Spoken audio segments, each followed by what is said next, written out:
Sir, आप शिक्षक आमदार हैं और जो टीचर्स है, अध्यापक है, उनके पेंशन के बारे में आप लोग अभी तक क्या चर्चा किए हैं? और उनका जो पदोन्नत होता है, उनके इंश्योरेंस है, उनके बच्चों की जो सेफ्टी और सिक्योरिटी है, पढ़ाई है, उनकी क्या व्यवस्था हो रही है? आता नागपूरमध्ये हिवाळी अधिवेशनाची सुरुवात 4 दिवसापूर्वी झालेली आहे.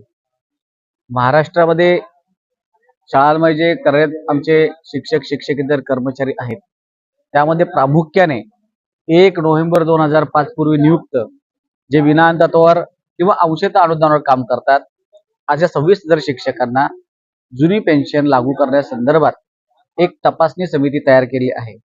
त्या तपासणी समितीने वर्षवाईज कोणकोणत्या वर्षाला किती किती कर्मचारी सेवानिवृत्त होत आहेत आणि त्यांना किती पैसा लागेल याची संपूर्ण माहिती शासनाकडे सादर केली आहे. परंतु आचारसंहिता लागल्याने यावर कोणत्याच प्रकारचा निर्णय झालेला नाही.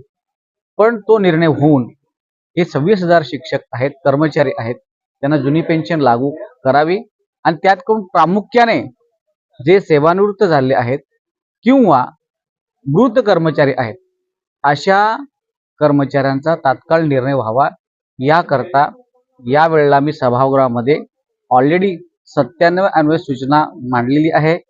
तसंच विशेष उल्लेखाचा वापर करून हा प्रश्न मी सभागृहात मांडलेला आहे. त्या संदर्भात आज यशवंत स्टेडियमला आंदोलन सुद्धा होतं. त्या ठिकाणी आंदोलनकर्त्यांना जाऊन भेटलेलो आहे आणि त्यांना सांगितलं की आम्ही सर्व शिक्षक आमदार आपल्या पाठीशी आहोत. राज्याचे मुख्यमंत्री देवेंद्र फडणवीस साहेब, उपमुख्यमंत्री एकनाथजी शिंदे साहेब आणि उपमुख्यमंत्री अजितदादा पवार यांच्याकडे आम्ही सतत पाठपुरावा करून आता आम्हाला खातेप्रमुख शिक्षण विभागाला मंत्री मिळतील त्यांच्याशी बोलून हा प्रश्न सोडून राज्यातल्या शिक्षकांना 1 नोव्हेंबर 2005 पूर्वीची पेन्शन आम्ही मिळवून देऊ. तसेच 5 नंतरचे काही शिक्षक आहेत त्यांना राज्य शासनाने केंद्र शासनाने UPS योजना आणलेली आहे. त्या योजनेतून शेवटचा जो पगार त्यांच्या सेवानिवृत्तीच्या दिनांकाचा असेल त्याचे जे बेसिक असेल त्या बेसिकच्या 50% त्यांना पेंशन मिलना है। सर, अस्थाई शिक्षक और अनस्थाई शिक्षक दोनों का आपको मत मिला है, तो अनस्थाई शिक्षकों के पेंशन या उनकी सिक्योरिटी के बारे में, उनके फैमिली की सिक्योरिटी के बारे में क्या कहेंगे? अस्थाई शिक्षक जो है, जो स्कूल परमानेंट अनएडेड है, जिनको कौन सी भी ग्रैंड स्कूल की तरफ या शासन की तरफ से नहीं मिलती, ऐसे टीचरों के लिए स्कूल ने या संस्था ने उनका PF का खाता खुलवाना है।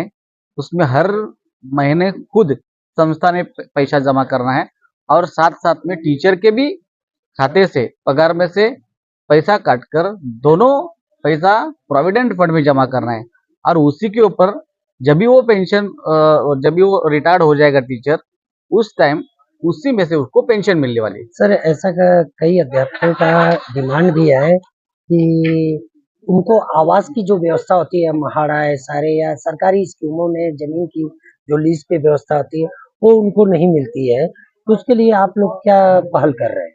अभी बहुत सारे स्कूल ऐसे हैं कि जिनकी संख्या दिन बर दिन बढ़ रही है और उसमें ज़्यादा से ज़्यादा इंग्लिश मीडियम के स्कूल बहुत भारी संख्या में हो रहे हैं और ज़रूरत है तो ही स्कूल चालू करना है। इसलिए गवर्नमेंट ने उसके ऊपर पाबंदी लगाई। इस साल से मास्टर प्लान किया हुआ है कि समझो 1 किलोमीटर अंतर में हमको इंग्लिश मीडियम का स्कूल, उधर लोक संख्या जितनी है उसके ऊपर डिपेंड किया है। टीचर्स के आवास के बारे में पूछा जा रहा है कि टीचर्स के जो आवास घर है, उनको फ्लैट, घर, जमीन जो लीज पे देनी चाहिए, उनके लिए क्या व्यवस्था है? अभी तक ऐसी कोई भी व्यवस्था नहीं है टीचरों के लिए। अगर टीचरों की ऐसी डिमांड है या अगर ऐसी डिमांड मेरे तरफ निवेदन मुझे देता है, उसके लिए गवर्नमेंट के साथ बैठकर चर्चा कर सकते हैं।